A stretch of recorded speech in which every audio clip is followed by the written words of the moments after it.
And welcome to the Canes Corner podcast. For the first time, we are back. How is everybody? I am Adam Gold. Welcome to the Canes Corner podcast live on YouTube. This is our home, man. This is where we're going to be just about all the time post-game, unless we have technical issues. I don't know, unless I don't have a flashlight. I'm at PNC Arena right now, so I don't have to worry about that. But sometimes in the home studio, because we do it outdoors. Who knows? But this is the plan. After every single Hurricanes game, put a caveat on that in a second. We will be live right here on YouTube. We are always, as you can see in the corner of your screen, brought to you by the Aluminum Company of North Carolina. If it's for the exterior of your home, you can find it right there at the Aluminum Company of North Carolina. Sammy Han and his crew do a great job. I think we should probably just put up a different picture of a different thing that they do. In this case, windows. Is it a window? I don't know what this. I have no idea what I'm doing.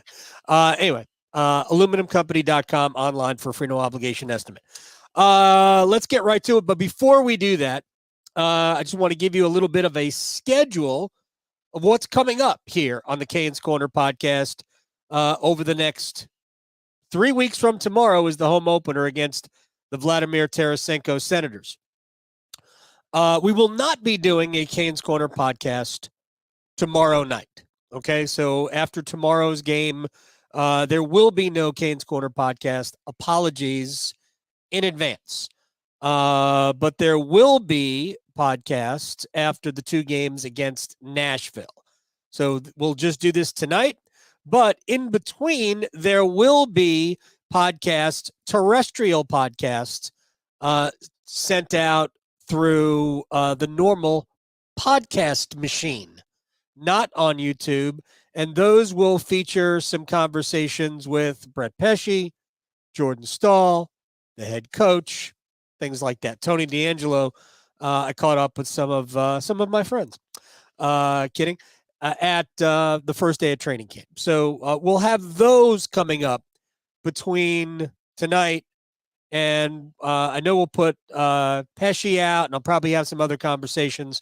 But we're going to do all that kind of stuff normally, as we normally would on a podcast when we're not the morning after a Hurricanes game. And in this case, a Hurricanes win. And because there are expectations, you can't go 6-0 in the postseason without first going 1-0.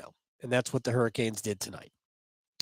They went 1-0. So, again, the schedule, no podcast after tomorrow's game against Florida. Then we will come back on not Friday, because there's two games on Friday. We're not even broadcasting those two games, so there won't be anything after those two games. But we will have some things released before the following week's two games against the Nashville Predators. And then we've got, my gosh, a week, right? Something like that. Maybe a little less than a week before the opener. Before the opener against the Senators on the 11th.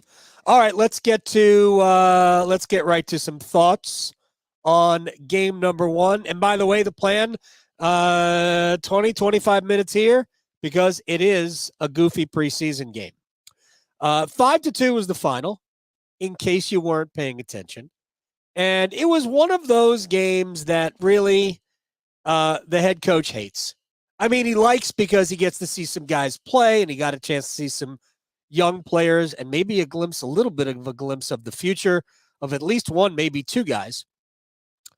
And it was nice to see Tony DeAngelo on the ice and Dmitry Orlov playing together. And it does appear that out of the chute, maybe that's the way Rod is leaning. And part of that is because this team needs a better power play. And I think Tony DeAngelo is going to be the remedy for Carolina's power play. But let me just run down the scoring real quick. Right after Tampa made it 1-0, an Alex Barré-Boulet goal that came on the power play. Right off the next faceoff, the puck goes down deep. It was an unassisted goal. It takes a weird carom out of the corner. And I'm not sure it had hit something or if it was just a stupid play by the defense because, I mean, frankly, I don't think I had written down the goal yet. And all of a sudden, the puck comes to Jaden Halbagawaks. No idea if I said that right. For those people who are Blues Brothers fans, do you remember the song Rubber Biscuit? Rubber Biscuit? Well, that's all I could think of with Jaden Halbagawaks. Anyway, he got the puck in front and just kind of whirled around and slid it past Ernst Blofeld, and it was I'm making up a name there, and it was 1-1. 8 seconds after Tampa had taken a 1-1 lead, 1-0 lead. Then I thought maybe the best goal of the night for Carolina that wasn't the Noel Gunler breakaway. The best goal of the night was the play where Caleb Jones scores, because a lot of really good things happened there, and it was 2 minutes left in the period. First, nice, quick, accurate pass by Felix Unger-Sorum, who was a second-round pick in this summer's draft. 9 days ago, he turned 18. Yup. 9 days ago, he turned 18, played in an NHL game, albeit a friendly, and was one of the best players on the ice. Not even going to lie. The kid's got a future. Anyway, nice pass to Caleb Jones, who got the puck away quickly. So one of the things that the Hurricanes have done incredibly well as a team is get shots away fast from the blue line. Whether Brent Burns teaches that or now everybody does it, not sure. Jalen Chatfield's become very good at it. But Caleb Jones got the puck away quickly. It looked like it might have been deflected right off the shot. And then with Jamison Reese battling in front, creating a net front presence, it looked like it was deflected again. And Reese immediately pointed right at the shooter, Caleb Jones, who got the goal. But I thought not only did Jones do well to get that puck away quickly, but this is where I'll just stop from the going through the goals type of a thing. But I thought Jones and Chatfield played a very sharp game defensively. There was a net front battle that Jones won to deny a great scoring chance in the second period. I thought Chatfield made a number of very good, calm defensive plays in his own end.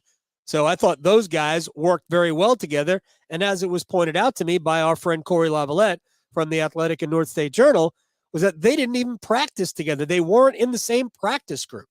So it'd be hard for Chatfield and Jones to have chemistry when they hadn't played together. So, look, Carolina's got stupid depth on defense. Caleb Jones is their 8th defenseman. And I don't know. I mean, Caleb Jones has played in the NHL, and he played an entire season, I guess, with his brother, although not playing. Yes, sir, that's right. He's Seth Jones' brother. But I don't think Carolina would be shy at all in having Caleb Jones on the ice. I mean, I think he can be a very, very capable player for, 12 to 16 minutes a night. Carolina's got a lot of defensemen who can play. We didn't even see the top of the lineup tonight. We didn't see any of the top 4. We saw 5 through 7 tonight, and that's right.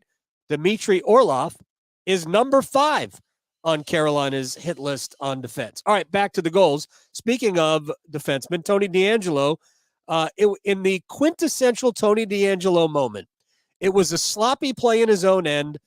Pyotr Kochetkov has to clean up the mess. I thought DeAngelo really was actually very good tonight, but this was a particularly sloppy play. So he misplays the puck. Kochetkov has to get rid of it. It gets it up to Brendan Perlini, who brings it into the offensive zone and then just sets up. And it's just like waiting for reinforcements. Finally, just tries to put a shot on net. And his shot was deflected. It deflects right over towards the blue line. And Tony DeAngelo, who is hustling up ice, crosses the blue line, just winds and fires. Boom, goal. So DeAngelo misplays a puck into a Hurricanes scoring opportunity thanks to a lucky bounce. So that goal made it 3-1, and frankly, Carolina wasn't very good in the second period at all, but they killed 2 penalties. They get some breaks, and we'll get to that in a minute. And the Hurricanes pick up a goal, and they lead 3-1 after 2. Then the prettiest goal of the night. Not the best goal of the night, but the prettiest goal of the night. Dylan Coughlin picks up a puck, I think in the neutral zone, but closer to Carolina's blue line, gets a pass ahead to Noel Gunler, who splits the defense and comes in alone, and just good hands. And Carolina, I think, in a way, is we're talking down the road now, has some guys who have shootout ability, because just a very easy flick, and we saw this from Ryan Suzuki also in the prospect showcase, where they had some guys who have some like legit breakaway skills, and Noah Gunler split the defense and he scores to make it 4-1. That was at 4:10 of the third period. And then not too long after that, he sent Justin Robidas in alone with a cheeky little pass ahead, and Robidas couldn't finish it. But at least in terms of plays that were made tonight, there were a lot of things I liked out of Noel Gunler. And he's a kid from Sweden who's, he's been playing with the Chicago Wolves, but who knows? Who knows what his future is like? He's got a really good shot. We didn't really see his good shot. We saw good hands tonight. And then 3.5 minutes later, Kiefer Bellows picks up the loose change in front of the goal. Tony DeAngelo, nice pass over to Corey Conacher, got a shot off. The puck just kind of laid in front of the net. Nobody really bothering to do anything about it. So Kiefer Bellows jumped on it and kind of slid it past the goaltender. That was your final score, 5-2. Carolina was outshot 28-24. Doesn't really matter. They had more penalties to kill. Carolina got the first power play, didn't get another one. Carolina gave up 3, gave up a power play goal. That one to Alex Barré-Boulet in the first period. I thought Carolina's goaltending was very good tonight. I thought both Freddie Anderson and Pyotr Kochetkov, officially, I believe, each made 13 saves on 14 shots. The goals allowed, Freddie allowed a power play goal on a good shot from just basically even with the top of the circles that beat him clean up high, blocker side, really basically upper 90 blocker side high. Kochetkov, the only goal he allowed was a deflected goal by Connor Sheary. And I'm not entirely sure that if it were a regular season game and there had been television coverage, I'm not entirely sure we wouldn't have seen a challenge for a potential high stick, because I thought that Sheary's stick was above the bar, but I could be wrong. I didn't get a ton of looks at it because we didn't get a ton of replays of the goal. But anyway, Anderson played the first 33.5 minutes. Kochetkov played the last 27.5 minutes, and that was that. All right, so a couple of things I want to just get to, and then we might just put a bow on this sucker. 2 of Carolina's best players, 2 of their best forwards. Actually, their 2 best forwards, although there were some other guys who played. Some of the PTO guys played well, to be perfectly honest. We just don't figure any of them to be part of this team, although I could see a contract maybe given to a Corey Conacher or a Zach Aston Reese if you want a veteran presence at your disposal. If they don't get NHL contracts, I could see Carolina signing them, putting them through waivers. It wouldn't be an NHL deal. It would be a 2-way deal, but putting them through waivers, and maybe you stash them with some other of your minor league players. Those guys would be helpful to an AHL roster, by the way. All right. So Noel Gunler was very good. Felix Unger-Sorum was very good, and they are very similar. They are both kind of tall, lanky, right shot wingers with offensive upside. And I thought the best thing I saw both of them do tonight was pass the puck. I think both guys have good vision, at least, again, first blush seeing them. I think both guys showed good vision tonight and good poise. Neither looked out of place. And I think if you're Rod Brindamore and company, you want to know that there are guys on the way that might be able to help you. offensively. So that was really cool to see. Both of those guys I thought played very well. They were two of my stars. I had Gundler as the first star. I had Felix Unger-Sorum as I think I had him as the third star. I love the pairing of Caleb Jones and Jalen Chatfield tonight. Jones had the goal. They both had, I thought, a handful of really good defensive plays. And again, I thought they looked very poised. Caleb Jones, has been in the league before, much like Jalen Chatfield. And who knows if Jones is somebody going forward that might be a good fit for Carolina. Remember, we are a year away from possibly being without Brady Shea and Brett Pesce. We know Dmitry Orlov will be here. I'm pretty confident that Jalen Chatfield will still be here. And who knows? Tony DeAngelo might be around for a while longer as well. I certainly hope so. But there are prospects on the blue line coming. So the kid from Russia will be here, I believe, for the 25-26 season. So not this year and not next year, but the year after. And there's the Morrow kid from UMass. So there are prospects on the way on the blue line, but I was very impressed with Chatfield and Caleb Jones as a pair. Dmitry Orlov was good. Didn't have to be great. I don't think there was a whole lot of energy expelled. I'm not saying he didn't play hard tonight. It's a preseason game, and I think there are certain guys who are just trying to get through it. I don't think you saw a ton of physicality tonight, and I don't think we'll get to anything close to that maybe until the last two preseason games at the end of next week in the home and home against Nashville. I think the best thing you saw tonight out of that pair, I thought you saw them play pretty well together, but I thought that the Tony DeAngelo offensive upside, which is something that the Hurricanes could absolutely use, especially on the power play. I thought that stuff was on display. I thought Tony made a couple of good defensive plays tonight, including after an Orlov turnover, Tony was back alone on a 3-on-1, and he erased the 3-on-1 opportunity, so Freddie Anderson didn't even have to make a save. So I thought that was impressive, even though there were two pretty glaring giveaways by Tony. Neither ended up in a goal. In fact, one of them led to a Hurricanes goal. So again, Carolina's depth on the blue line is absolutely ridiculous. I mentioned earlier that Carolina might have gotten a little bit of a break tonight. And let me explain why. There were plenty of opportunities that I believe a month from now end up in your net.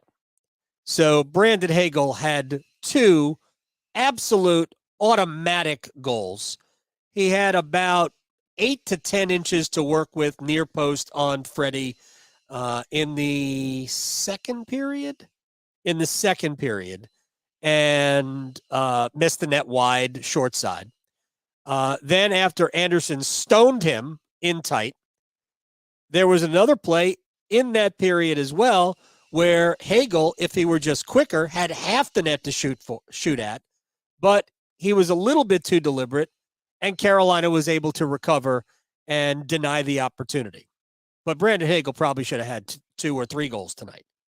I thought Anthony Cirelli, I can't decide if Cirelli was denied or if Cirelli just kind of mishandled the puck into blowing a scoring chance, but he came in alone on the right side, right across the goal mouth, and did not score. Freddie Anderson, again, either made a really nice save subtly with a stick or maybe a poke check, or he got lucky. And then Tanner Jeannot had several opportunities. A couple were really nice saves. In the aftermath, our defensive play of the game was an Anderson save on Jeannot. By the way, right before then, Nick Shore had an opportunity shorthanded that he was denied on. But the good save on the power play by Freddie. But there were a number of chances that Tampa just didn't finish. And in some of these cases, Freddie or Kochetkov really didn't have to make much of a save. But so, at times you're going to get lucky. All right, real quick, because we didn't see any of the NHL forwards. None of the guys we saw tonight up front are likely to make the team. And again, my guess is maybe if PTO doesn't get an opportunity to get an NHL contract elsewhere, maybe a Zach Aston Reese, who's got playoff experience with Pittsburgh, can play the middle as well as the wing and is a good penalty killer, or maybe Corey Conacher, who played with Tampa for a number of years, and can also play center. Maybe these guys get an opportunity to go somewhere with Carolina's minor leaguers, wherever they're going to send them.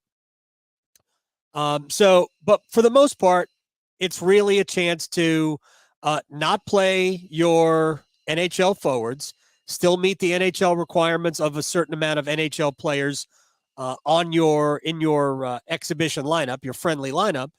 But of course, Carolina did have 5 guys on the ice that were NHL players who played enough last year, the year before that, to qualify, whether it's Coughlin, Chatfield, Orlov, DeAngelo, Freddie Anderson, Pyotr Kochetkov. So they met all the requirements thanks to a lot of those PTOs. I don't really have a ton else. It wasn't an amazing game, but it was a win, if that matters. And I think to some extent it does. I don't think you can ever minimize the value of getting used to winning. And I also don't think that Carolina will ever take that for granted. It wasn't a raucous crowd here at PNC Arena, but it is a preseason. It is a friendly. Probably not going to get raucous crowds until October 11th when Ottawa is here to open up the season. But I thought Carolina showed enough. They showed a little bit of future, and that's always cool because they are going to need prospects at some point. Very quickly, because I had a conversation with Brett Pesce last week, a week ago Thursday, when the Hurricanes opened up training camp. And I'm not going to spend a ton of time. You've heard me talk about this. In my opinion, you don't trade Brett Pesce. You go into the season with Brett Pesce. Because here's the way I look at it. If you get to the trade deadline and you are looking to shore up areas, and what do we know about the NHL playoffs? You can never have enough quality defensemen. You can't. And I remember a couple of years ago, the Pandemic Central, and we screamed about this. I did anyway. How the Hurricanes did not add any depth on the blue line going into the playoffs. So what happened? I mean, they made a trade. They traded Hayden Fleury for Yanni Hakanpää. Because my argument was that Rod Brind'Amour doesn't want to go into a playoff game knowing that Jake Bean was a second-pair defenseman, and you go into double overtime, and you have to put Jake Bean on the ice, who was a mistake waiting to happen at that point in his career. And again, I haven't followed Jake since then, but at that point with the Hurricanes, after a really good start, he had really fallen off. But they didn't add. They just exchanged, and they ended up with a skeleton crew on defense in the postseason. I'm not saying that's why they struggled with Nashville or that's why they didn't advance past Tampa. They probably weren't good enough to advance past Tampa, even though, they probably could have easily won either of the first 2 home games. And then they did win game 3 in Tampa, and then they fell apart in game 4 after holding a lead. Mrazek went away, and then they ended up losing a tight game in game 5 here at PNC Arena. Either way, they didn't have a good enough blue line. So if we get to the trade deadline and you're like, man, it would be really good if Carolina would add another defenseman. Well, you don't have to because you're drunk with NHL defensemen. So more power to the Hurricanes. What would it cost you? What would Brett Pesce bring in a trade if you're not bringing in a player? A first? A third? Maybe both? Wouldn't you trade a first and a third to add a defenseman like Brett Pesce? Heck yeah. I almost cursed. But that's the way I look at it. I think Brett Pesce is worth keeping around, even if he walks away for nothing at the end of the season. And I hope he doesn't. I hope the fact that the Hurricanes haven't moved Brett Pesce, can't find the right deal for him. I hope that means that maybe when we get to the offseason, Brett might see what the market is, and he might think that this is the best place to get what he really needs. That's what I'm hoping. And I hope the same thing for Brady Shea. Although I think the odds of the Hurricanes keeping both of them are almost nil, knowing, well, Brett Pesce maybe, because they can always, because Brent Burns only has 2 more years left, this one and one more. And by the way, Jacob Slavin's going to have to be signed too when it's all said and done. Anyway, you should not trade Brett Pesce. Trading him doesn't get you closer to winning a Stanley Cup. With all of that said, we'll have more to say about the roster. Only one forward spot, I think, open. 4th line center. I think Brendan Lemieux is an extra forward, and I think the only spot right now that is open is the 4th line center. And my guess is that it belongs to Jack Drury unless he doesn't play well. If he plays well and earns the spot, it's his. If he doesn't, I think they'll trade him. I don't think Jack Drury will be part of the future unless he is part of the present. That's the way I look at it. With all of that, I look forward to tomorrow night. Maybe we're going to see a Skylar Brindamore sighting tomorrow. Skylar's with the Florida Panthers in training camp. And I hope, because on a personal level, I think it would be awesome for Rod to see, although he might not want to see it, right? It just might be too much to see your son play an NHL game, even if it's just a friendly. To Mikhailov, AGU legend. It's your favorite Aussie.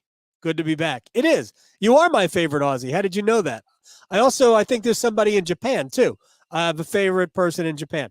Samuel, thank you very much for checking in. Same with John. We'll be here after every Hurricanes game. And again, not tomorrow night. We will not be here for preseason game number 2, but we'll be back live, Canes Corner podcast on YouTube, coming up next week for the 2 games against the Nashville Predators. I would like to remind you that we are brought to you by the Aluminum Company of North Carolina. If it is for the exterior of your home, you can find it at the Aluminum Company of North Carolina. You see the logos right there on the screen here in the Morning After podcast with me, Adam Gold. It's white around the edges tonight because the Hurricanes wore their white unis today, which I still like the look. I actually really like the red of the same style. I actually like that better. I like the Canes, diagonal Canes in red, better than I like the crest with the storm. I'm sorry. I know everybody loves the storm. I just thought that red Canes diagonally was a clean look. I don't really have anything else other than eternal gratitude to all of you for checking this out. It has been the Canes Corner podcast live on YouTube. I don't know what kind of rating, but do this. Subscribe. Somewhere in here is a subscribe button, if you don't already do it, to gently massage. I think smashing is too violent. I'm not a violent person. So just caress, massage, cajole. I don't know. I hope you have a good night. Canes 5-2 over the Lightning. And we will see you back here on YouTube next time when the Canes take on the Predators. Again, no live podcast tomorrow night, but we'll be back next week when the Canes have a home and home with the Nashville Predators. Until then, thank you for hanging out.